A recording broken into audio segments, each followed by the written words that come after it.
We're going to talk about something called the change of base rule or the change of base formula. We're going to do it with common and natural log tables. We've got 23 previous videos for Chapter 12. This is the last video for Chapter 12. If you become lost or confused, you can watch any one of those videos by clicking on the description.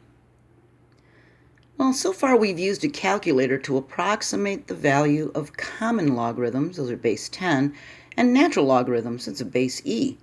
But some applications involve logarithms to other bases that our calculator can't recognize.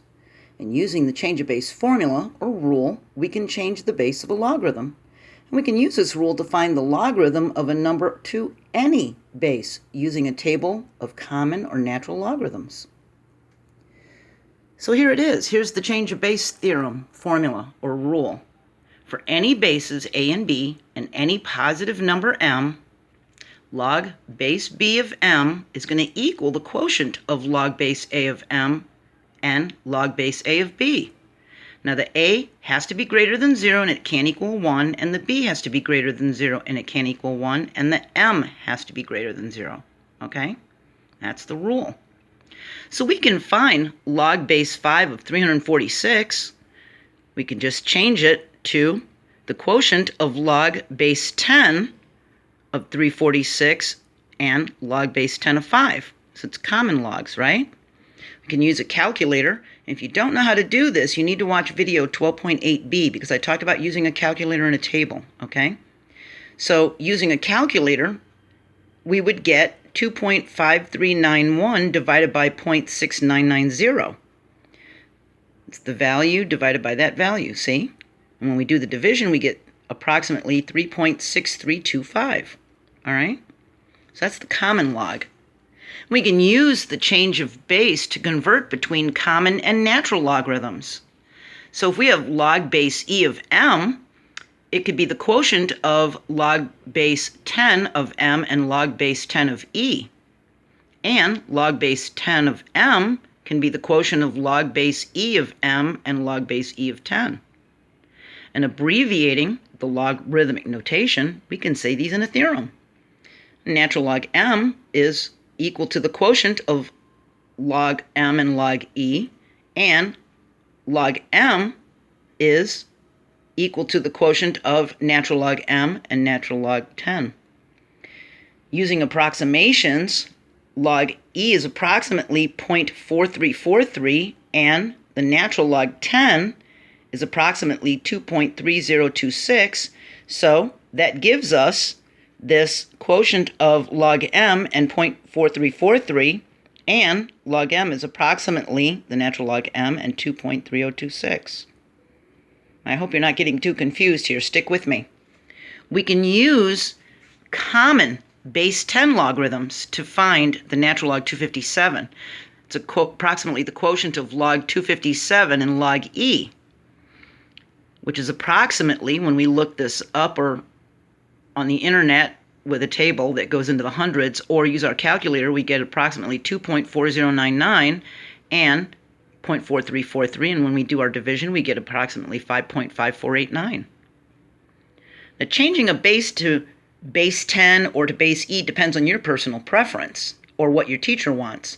And we can make the new base anything we want. We can make it a 5, a 30, a 3000, just by using the change of base formula. But keep in mind that our goal is to be able to use the calculator by using either base 10 or base e to simplify our process, or using a table.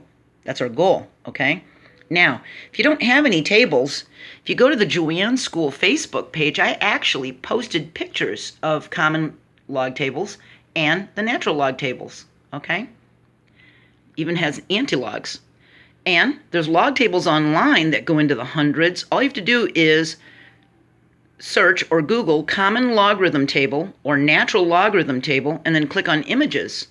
And then look through the images for one that you think looks helpful, all right? So we can make use of this change of base procedure to solve certain exponential equations. We can solve 3 to the x equals 8. We've got log base 3 of 3 to the x. It's going to equal log base 3 of 8. And taking logarithms base 3 on both sides of the equation, we have x equals log base 3 of 8, that's the log of the base, And it's going to equal the quotient of log 8 and log 3. And when we look these up, we get 0.9031 divided by 0.4771. And that gives us approximately a 1.8929. If you're confused about this, watch video 12.7a. We actually did this in 12.7a, this example, okay? It's just a click away, right in the description, all right? So if we'd rather use the common log and a change of base formula, we can find that log base 3 of 5 equals the quotient of log 5 and log 3. And all we have to do is look it up. If we want to use a table, log 5 is right here.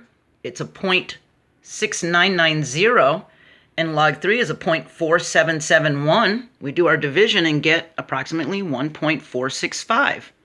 If you'd rather use natural logs, we could do that. Log base 3 of 5 would be the quotient of natural log 5 and natural log 3. We go to our natural log table, see natural logarithms, and we look up the 5, and that gives us a 1.6094. See?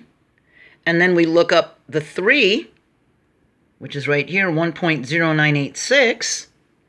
We do our division and get approximately 1.46495. And when we round this 9 up to a 5, look, it's the same thing, 1.465, 1.465. See that? So it's your preference or what needs to be done in your homework, all right? Our next video is 13.1a. We're going into a new chapter. We're going into chapter 13. We're going to talk about matrix and matrices. That's the plural. And the dimensions of a matrix. And we're going to talk about rows and columns. I'm going to have a link to the 23 videos that were in chapter 12. And this chapter 13 is going to be our last chapter. It's all about matrices and determinants, okay? So I hope you're doing well. I hope you're excited that you're almost done with Algebra 2 and you actually know some calculus. You know some pre-calculus now, all right? So keep trying, keep going. You're going to do great. I'll see you next video. Bye.